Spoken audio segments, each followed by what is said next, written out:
6 handicap wants to get into a better top of the backswing position in order to shallow that club more from the inside.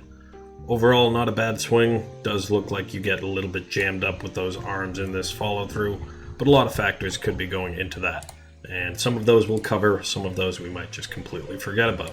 But with this high lofted club, I'd play the ball no more forward than center, have it slightly back, and press your hands slightly more forward like an impact position. It would play into a slightly stronger grip and a more closed face bias, again helping potentially with your path.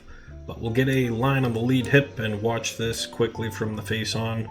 We'll see from P1 to P2 your takeaway starts by getting your hips to pivot into your front side, arms working long and away from your body. That is great. But as you get from P2 on up to the top, things start working a little bit flat. Your trail elbow works very far and tight to the inside a little bit early, and that shoulder plane is not really working down. It's a flat top and backswing.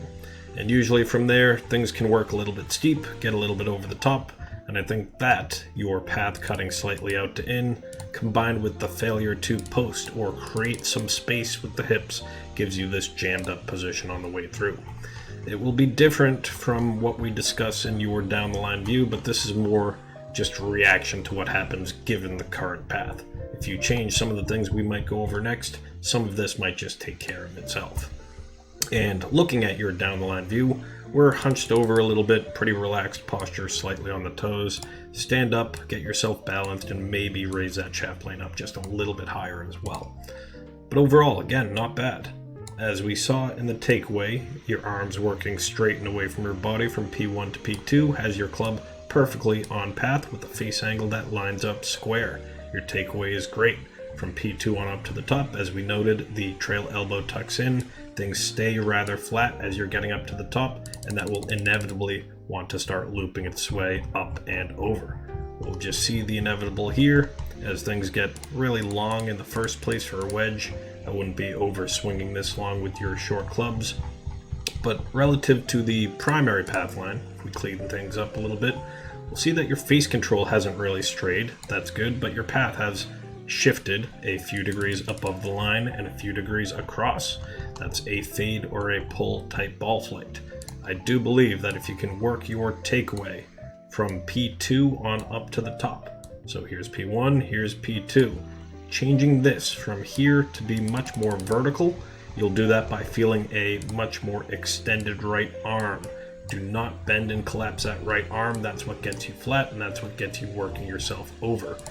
The shoulder tilt itself doesn't look too bad here, but I think, again, if you work your takeaway more upright in the backswing, you'll be able to invert that loop that you've been having and get yourself a bit more shallow. So quickly, a 5-second look, not at that one, trying to find the right video for Rory down the line. Here we are.